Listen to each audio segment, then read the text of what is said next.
Hola, los coches eléctricos están empezando a florecer. En gran parte el motivo es que en 2021 viene esa regulación que va a obligar a los fabricantes a llegar a una media de emisiones de CO2 de 95 gramos por kilómetro recorrido. Y lo que tenemos aquí detrás es la primera propuesta eléctrica seria de Mercedes-Benz, el EQC. Ha habido otros Mercedes eléctricos, ha habido un clase B eléctrico, ha habido un espectacular Mercedes SLS Electric Drive que pudieron conducir muy pocas personas, pero este es el primer modelo que nos podemos comprar. ¿Qué tenemos aquí detrás? Tenemos un SUV de 4,76 metros de largo con una batería de 80 kWh de capacidad, 408 caballos de potencia, 760 Nm de par, combinando los motores trasero y delantero, porque por supuesto tiene tracción a las 4 ruedas, es capaz de acelerar de 0 a 100 en 5,1 segundos y de alcanzar una velocidad máxima de 180 km por hora. Y Mercedes nos ha traído al sitio donde más coches eléctricos se venden en toda la faz de la Tierra, que es Noruega, a Oslo, para que lo probamos y veamos qué tal va, y podamos compararlo con sus dos principales rivales, el Audi e-tron 4 y el Jaguar I-Pace. Así que si os parece, primero vamos a ver una introducción teórica explicando qué hay debajo de la chapa de este coche y después vamos a darnos una vuelta alrededor de este aeropuerto para ver qué tal se comporta en marcha. Venid conmigo.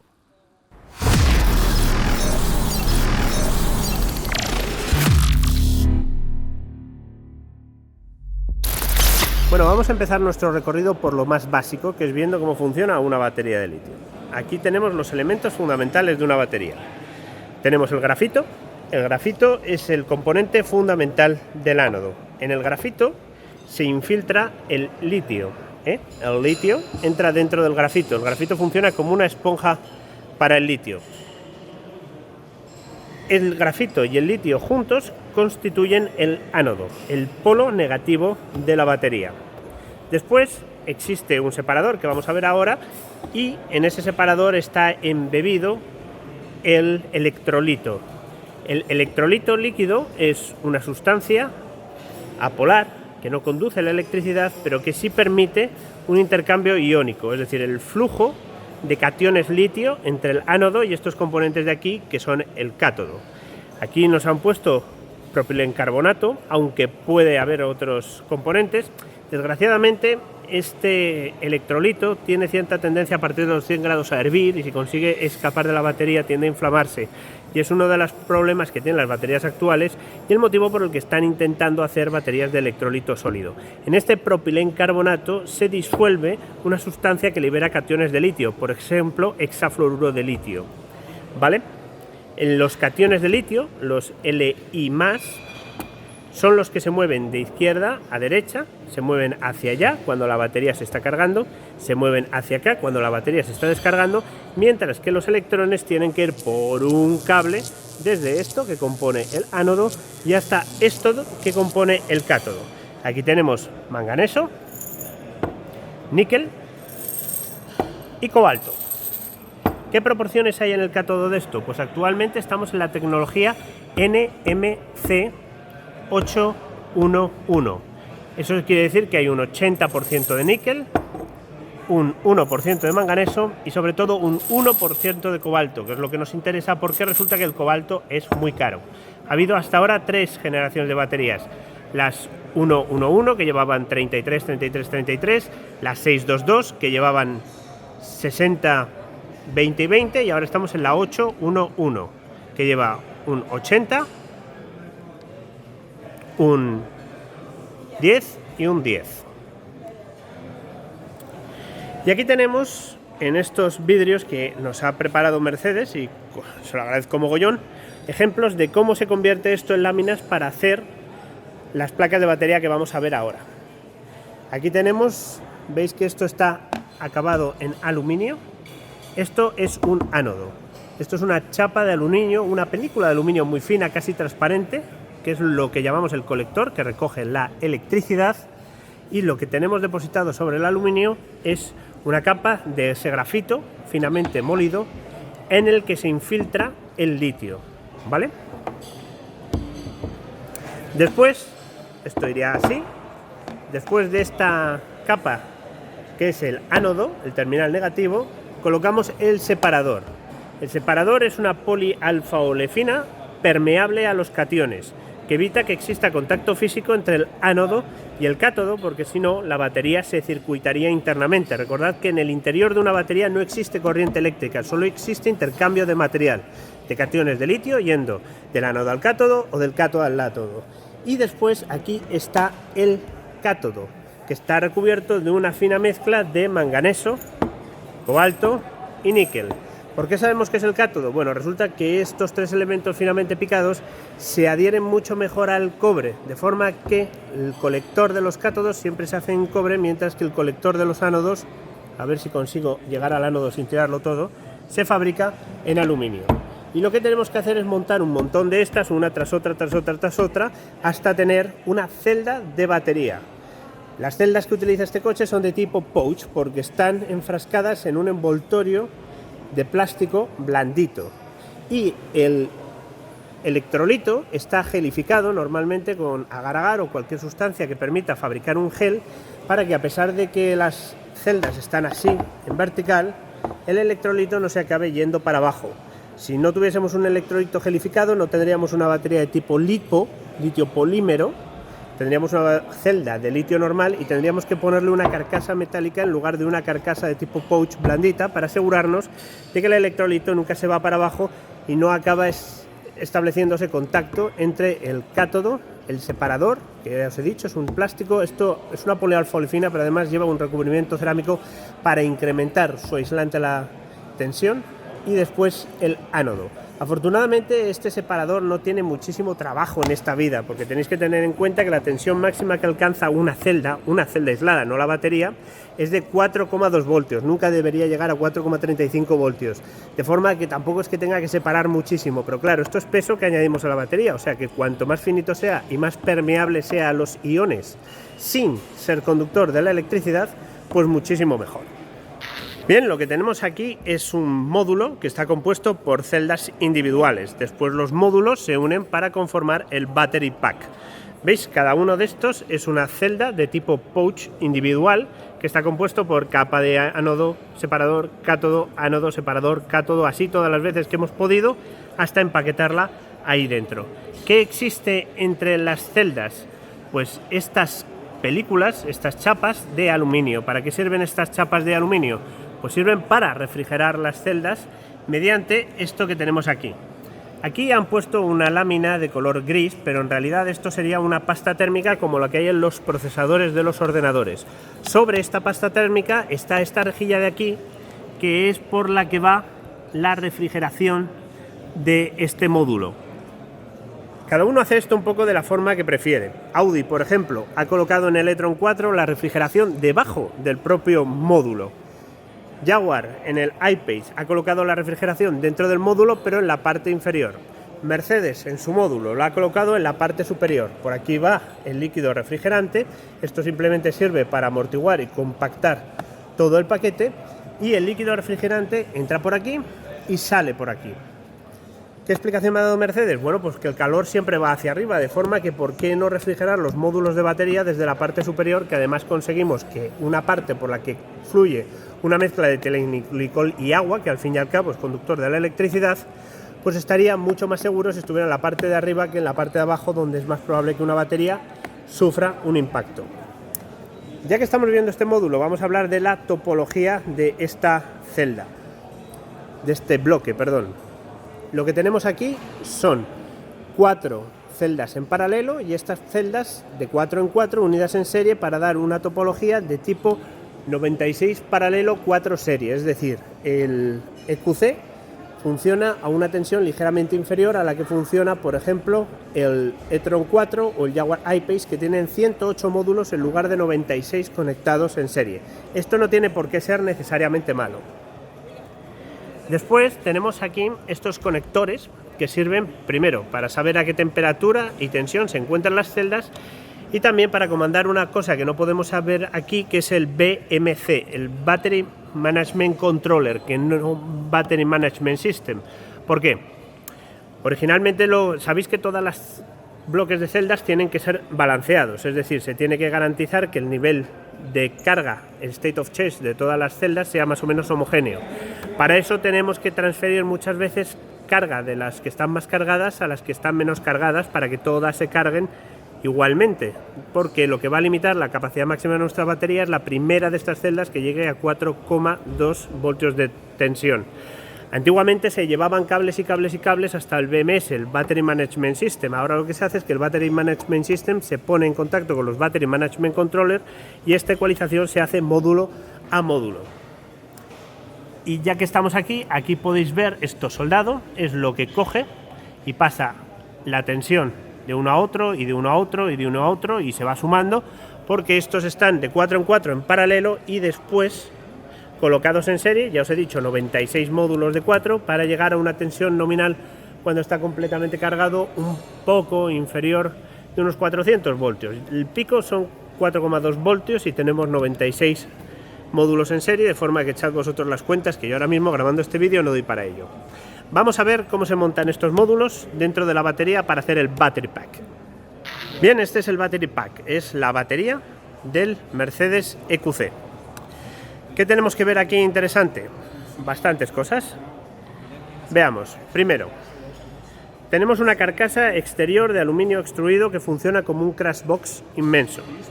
Esta batería está unida al body in white, lo vamos a ver ahora, a través de 7 pernos en los laterales, otros 7 ahí y otros 4, otros 7 ahí y otros 4 en la zona central. Los módulos dentro de la batería están distribuidos de la siguiente manera.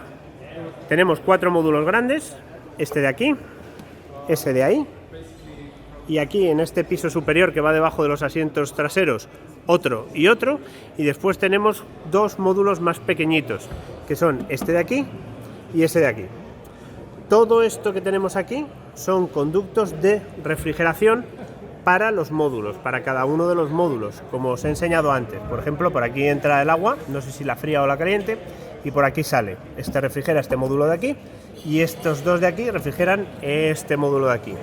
Tenemos 2 junction box o cajas de conexiones donde están los fusibles.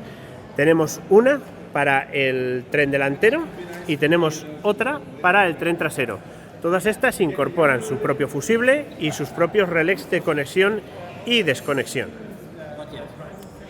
¿Qué existe entre esto y esto? Pues como os voy a enseñar ahora, existe una... entre esto y esto, quería decir. Como os voy a enseñar ahora, existe una gran crash box adicional a esta estructura de choque, con unas estructuras compresibles de aluminio que garantizan todavía más la seguridad en caso de choque lateral de la batería.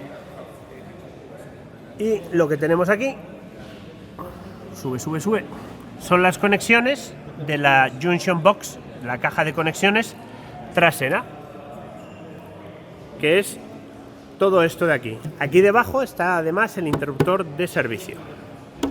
Bien, ahora que hemos visto cómo es la batería, que por cierto pesa 650 kilos, tiene 80 kilovatios hora de capacidad neta y unos 87 kilovatios hora de capacidad bruta, vamos a ver cómo se monta esta batería y el resto de los elementos en el coche. Bien, lo que tenemos aquí es fundamentalmente todo el drivetrain del EQC y una pequeña parte del body in white que después veremos mejor. Vamos a ver esto despacito porque es bastante complejo. Vamos a empezar con el morro. Lo que tenemos aquí es un subchasis delantero que han tenido que montar para poder montar el motor eléctrico delantero. Este coche se fabrica en Bremen en la misma línea de producción que utiliza el GLC, de manera que tiene que ser perfectamente flexible, tiene que poder salir de la línea de producción un GLC o un EQC, de forma que gran parte del sistema de suspensión, por ejemplo, y algunos elementos de la parte inferior son del GLC y todo lo que hay en la parte superior es nueva. Esto, como os digo, es el subchasis delantero en el que va montado el motor eléctrico delantero, que es de tipo asíncrono. Ya sabéis cómo funcionan estos trastos. Tenemos un bobinado exterior que es atravesado por una corriente variable. Eso genera un campo magnético variable. El campo magnético variable genera un campo eléctrico en el rotor, que tiene una cosa que se llama jaula de ardilla, y ese campo eléctrico variable del rotor genera un campo magnético en el rotor que tiende a alinearse con el campo magnético que se genera en el estator. Como la corriente es trifásica y la hacemos variar adecuadamente para que gire, el campo magnético del rotor y del estator tienden a alinearse y entonces el campo magnético del estator arrastra al campo magnético del rotor. Lo que tenemos aquí dentro es la relación de una sola transmisión que va a un diferencial completamente abierto como el de un coche normal y corriente. En la parte superior lo que tenemos es el inversor, que ya veis qué pequeñito es. Como sabéis, el inversor es el trasto que coge corriente continua y la convierte en corriente alterna trifásica para mover el motor. La electrónica de este inversor está basada en silicio, no en carburo de silicio. Aún así, es extremadamente compacto, sorprendentemente compacto. Este motor tiene 200 caballos y el trasero tiene otros 200 caballos. En total son 408 caballos. La electricidad para el inversor delantero viene de esta cajita de aquí, que básicamente es una cajita de conexiones que distribuye el juego a todos los elementos que veis aquí. Por ejemplo, esto de aquí es un calefactor PCT de 10 kilovatios de potencia que sirve para calentar la batería. Y esto que tenemos aquí es otro calefactor PCT idéntico de 10 kilovatios de potencia que sirve para calentar el habitáculo a través de este intercambiador de calor que tenemos aquí. Debajo del intercambiador de calor, a ver si alcanzamos a verlo, tenemos esta cajita de aquí al fondo, que es el conversor DC-DC, de alta tensión a baja tensión. Esto es lo que genera los 12 voltios para alimentar todos los sistemas electrónicos del coche, además de las luces, la radio, etcétera. La suspensión delantera es de resortes helicoidales con paralelogramo deformable, como es tradición en casi todos los Mercedes. Este coche solo tiene altura variable en la parte trasera, no es como el Jaguar I-Pace si lo pagas, o como por ejemplo el Audi e-tron de serie, que tienen altura variable porque no tiene una suspensión neumática. Esta jaula que tenéis aquí es una estructura realmente impresionante que sirve para transmitir todas las fuerzas de choque en caso de colisión frontal que se originen en estos brazos al body in white del coche. En este sentido, yo creo que este EQC podría tener un comportamiento en caso de choque mucho mejor que cualquier otro coche con un motor de combustión en la parte delantera normal y corriente. Lo que hay debajo es la batería que hemos visto antes, toda la batería, 650 kilos de batería. Todo esto de aquí son los sistemas de refrigeración de los módulos grandes y pequeños que hemos visto antes, y aquí sí que está cortada y podéis ver cómo es la estructura. Primero la estructura exterior de aluminio, que eso sí que lo hemos visto antes, el crashbox de aluminio extruido con los agujeros para atornillar la batería al body in white, y aquí podéis ver lo que hay en el interior, que son otros crashbox de aluminio que sirven para amortiguar adicionalmente más impacto. Sinceramente, dado que solamente esta zona de aquí son módulos y todo esto es espacio desaprovechado, entre comillas, no digo que esté desaprovechado, es evidente que en un futuro cercano vamos a tener un EQC con una batería mucho más grande. ¿Cómo de grande? Pues cuando hablas con los señores de Audi, no con los de Mercedes, ellos me han dicho que sería razonable llegar hasta los 115 kilovatios hora de potencia en una batería, y supongo que es lo que va a pasar en un futuro relativamente cercano. Me he dejado una cosa que quiero enseñaros, y es el desacople de las vibraciones del motor delantero y trasero. Normalmente todos los motores se montan en estos aparatitos, que básicamente son un casquillo de goma muy dura con dos cilindros metálicos que se llaman silent blocks. Los silent blocks son amortiguadores de vibraciones. En el caso del EQC, el motor delantero está montado sobre 4 de estos silent blocks, y esa estructura está montada adicionalmente sobre otros silent blocks que son exactamente del mismo tipo que utilizan los coches con motor térmico. Lo que hemos podido experimentar en lo poco que hemos conducido el coche es que el coche es extremadamente silencioso y que desde luego no hay ningún tipo de vibración a bordo. Vamos a ver la parte posterior. En la parte posterior encontramos un motor que es prácticamente idéntico al motor delantero, solo que está optimizado para funcionar a alta carga, mientras que el delantero está optimizado para funcionar a baja carga, y es el que generalmente mueve el coche cuando aceleramos poco. Es el mismo motor, pero está girado 90 grados, es decir, el inversor está colocado en posición horizontal en vez de estar conectado en posición vertical, porque aquí hay mucho menos espacio.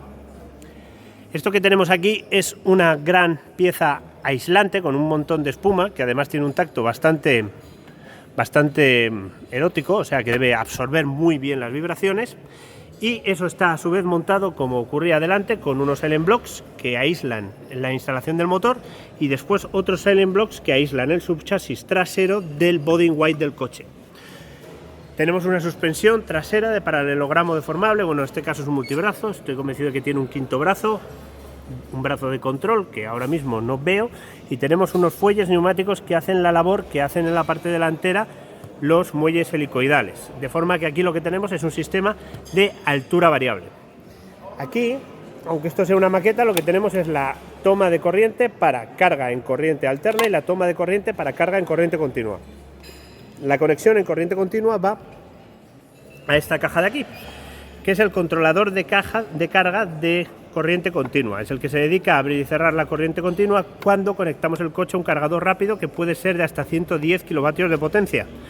Eso significa que entre el 10 y el 30% de la carga de la batería se puede hacer en 40 minutos. Cuando conectamos un meneques a esta parte superior, lo que ocurre es que la electricidad va a esta otra cajita de aquí, que no es nada más que un cargador embarcado de 7,2 kilovatios de potencia, por cierto, refrigerado por agua, como ocurre con todos los cargadores embarcados. Es un poco curioso que Mercedes haya decidido no poner un cargador embarcado de 11 kilovatios de potencia. Esto solo puede trabajar en corriente monofásica hasta 32 amperios. Bueno, es una decisión que han tomado, puede que en el futuro la revisen. Esto que hay aquí, este cachito que hay aquí del body in white y de la carrocería montado, lo han puesto para que podamos ver el esfuerzo enorme que han hecho para insonorizar bien el vehículo. No solamente está esta cajita de aquí, esta tapita de aquí de goma que aísla de las vibraciones, sino que, bueno, pues podemos encontrar todo lo que podemos encontrar en un coche más o menos convencional. Muchas veces habréis visto estas capitas de bitumen que se colocan sobre las chapas de acero. ¿Para qué sirve esto? Esto incrementa la rigidez local, el local stiffness de la chapa, y eso permite que cuando yo hago así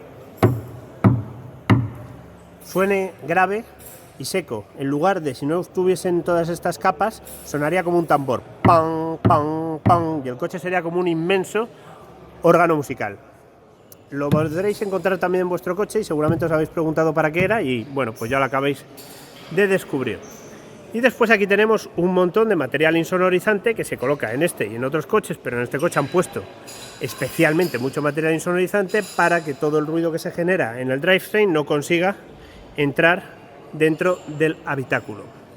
Y finalmente, una vez que hemos visto cómo es el drivetrain, vamos a ver cómo es la integración de la batería dentro de lo que es el body in white de un GLC más o menos convencional. Esto es un cachito de lo que es el body in white de un GLC y de un EQC. Llamamos body in white a lo que normalmente llamamos en español chasis, es decir, toda la parte estructural del coche. No nos importan las pieles, que es la carrocería, que es lo que no tiene ningún tipo de comportamiento ni tanto dinámico, ni en cuanto a protección en caso de choque. Nos importa lo que es chasis, lo que tiene un trabajo dinámico, tanto para transmitir fuerzas de las suspensiones como para el caso de un choque proteger a los ocupantes. A este body in white lo que le han hecho es un crash test de poste similar al que hace Euro NCAP.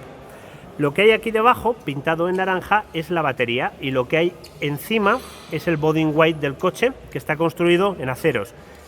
Ahora mismo no podría deciros cuál es la mezcla, pero por ejemplo es obvio que ese pilar B seguro que es acero de ultra alta resistencia con Taylor Softness. Seguramente la parte inferior tendrá entre 800 y 1000 megapascales y después a partir de ahí tendrá 1400, 1500 megapascales de resistencia. En cualquier caso, lo interesante es que veáis que después del crash test al que ha sido sometido, la parte naranja, que es la parte de aluminio extruido que hemos visto antes, se ha deformado, y sin embargo la parte que existe entre los propios módulos de batería y la parte naranja, esto de aquí de aluminio, apenas se ha deformado. Es decir, que para un crash test del tipo que hace Euro NCAP con un pilar, la protección que ofrece el crash box de la batería es más que soportable. Está muy bien hecho, es muy capaz de soportar un choque a esa velocidad.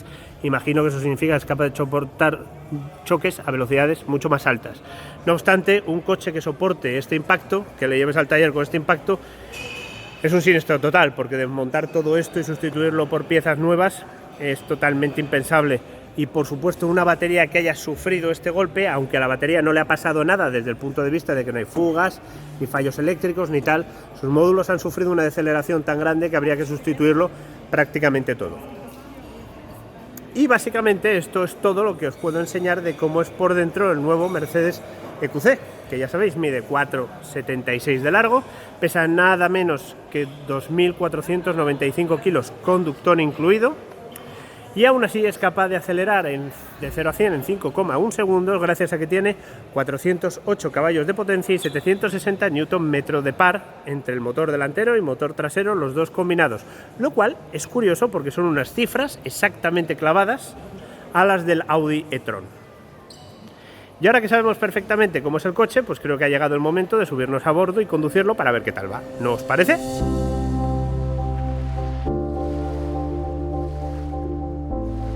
Primeras impresiones al volante de este Mercedes EQC. Lo primero que os tengo que decir es que yo no os mentiría bajo ningún concepto. En esta ocasión son primeras impresiones de verdad, porque he podido conducir el coche muy pocos kilómetros. Dicho esto, vamos allá. Punto número 1.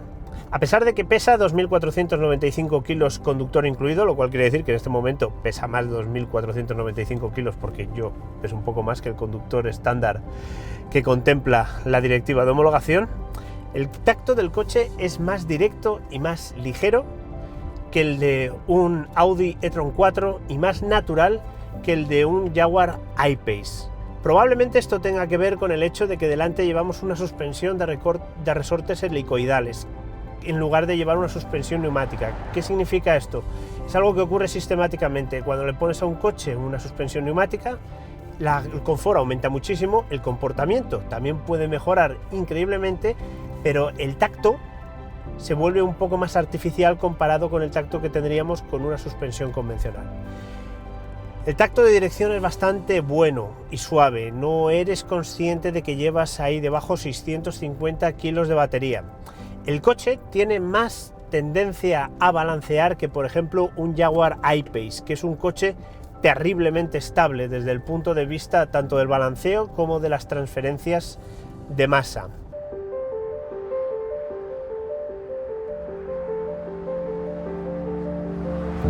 La aceleración es muy buena.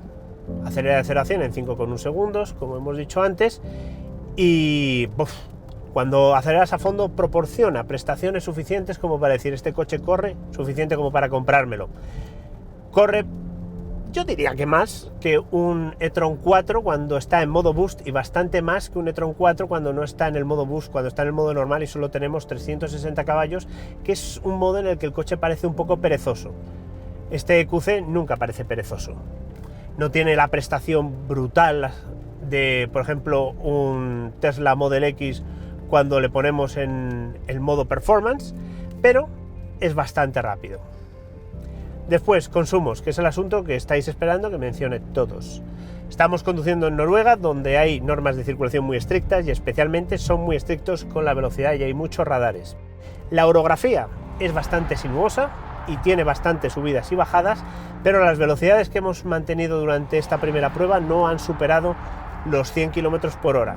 Este coche en estas circunstancias calculo, he tenido que hacer de memoria bastantes medias, pero diría, si tuviese que apostar, que está gastando 25,6 kWh a los 100.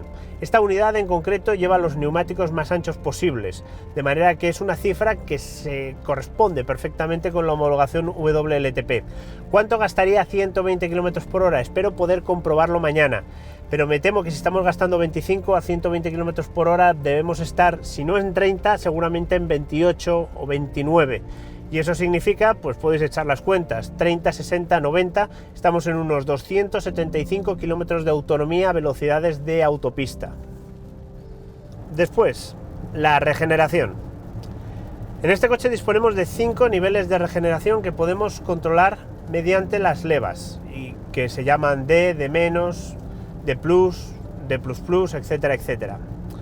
El modo más restrictivo permite hacer una conducción prácticamente one pedal y el sistema menos restrictivo obviamente consiste en un coasting, en una circulación con nula retención.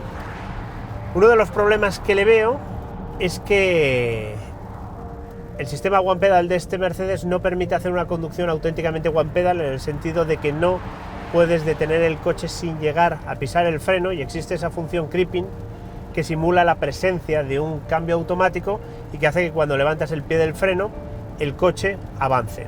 La regeneración parece bastante buena. Lo más importante de todo, que disponemos de una regeneración automática controlada por radar, que es la solución que ha adoptado Hyundai, por ejemplo en el Kona, Kia en el Eniro, etcétera, y que creo que es la que tendrían que adoptar todos los fabricantes de coches eléctricos, porque es la forma más confortable de ofrecer al conductor la regeneración adecuada en el momento adecuado. Ya sabéis, llevo un radar delante que controla la distancia al vehículo precedente y si me estoy acercando, pues regenera. Y si resulta que no me estoy acercando o no hay ningún coche delante, no regenera, porque en esa situación yo no necesito recuperar energía cinética para invertirla después en moverme. En ese momento lo más apropiado es moverse en modo vela, con regeneración cero, para ahorrar la máxima cantidad de energía. Modos de conducción, pues tenemos muchos. Tenemos el modo deportivo, máximas prestaciones, el modo comfort, el que vamos a usar normalmente, modo eco, en el que las prestaciones están reducidas a cambio de tener un poco más de autonomía, y tenemos un modo bastante entretenido que se llama Maximum Range, que nos permite alcanzar la máxima distancia, en el que las prestaciones son bajísimas y además en el pedal del acelerador, que es áptico, y eso significa que tiene una realimentación táctil, que sientes algo cuando lo pisas, aparece un punto de endurecimiento que te dice no aceleres más, porque este es el punto en el que vamos a conseguir las mejores prestaciones desde el punto de vista de la autonomía, el movimiento más eficiente. No obstante, si yo quiero y acelero a fondo, pues el coche pega un tirón hacia adelante con toda esa capacidad de aceleración que proporciona combinar 408 caballos con motores eléctricos. En cuanto al interior, el interior es bastante coqueto, tiene detalles de acabado que me gustan mucho, como por ejemplo esta tela de aquí, que no es cuero, pero que sinceramente da gusto tocar. La instrumentación es la que inauguró el Mercedes Clase A y por supuesto tenemos ese asistente que se activa diciendo hola Mercedes, pero que no lo voy a hacer porque si lo hago entonces me va a interrumpir y vamos a tener que hablar con esta chica tan amable, a la que por cierto se le pueden pedir muchas cosas, como por ejemplo que hola Mercedes, ajusta la carga de la batería solamente hasta el 85%, porque por ejemplo queremos conservar la vida de nuestra batería sin cargarla al 100%, porque sabemos que no lo vamos a usar, pues lo podemos hacer con un comando vocal. Eso está genial porque permite una interacción multimodal con el vehículo, es decir, podemos hacer las cosas utilizando estos mandos tan chulos del volante, que son táctiles, podemos utilizar la pantalla, que también es táctil, podemos utilizar la voz con los comandos vocales, o podemos utilizar una cosa que no me ha gustado nada, que es esto de aquí. Esto de aquí es una alfombrilla que funciona como, en cierto modo, el ratón que viene utilizando desde hace algún tiempo Lexus. Personalmente me parece que tener un controller giratorio que se puede desplazar en 4 direcciones, se puede pulsar y se puede girar, es mucho más placentero, porque la verdad, mientras estás conduciendo, yo es que soy totalmente incapaz de pensar hacia dónde estoy moviendo el dedo. Por lo demás, este interior es un poco más pequeño que lo que ofrece un Audi e-tron 4 y creo que es comparable a lo que ofrece un Jaguar I-Pace, salvo en habitabilidad de las plazas traseras.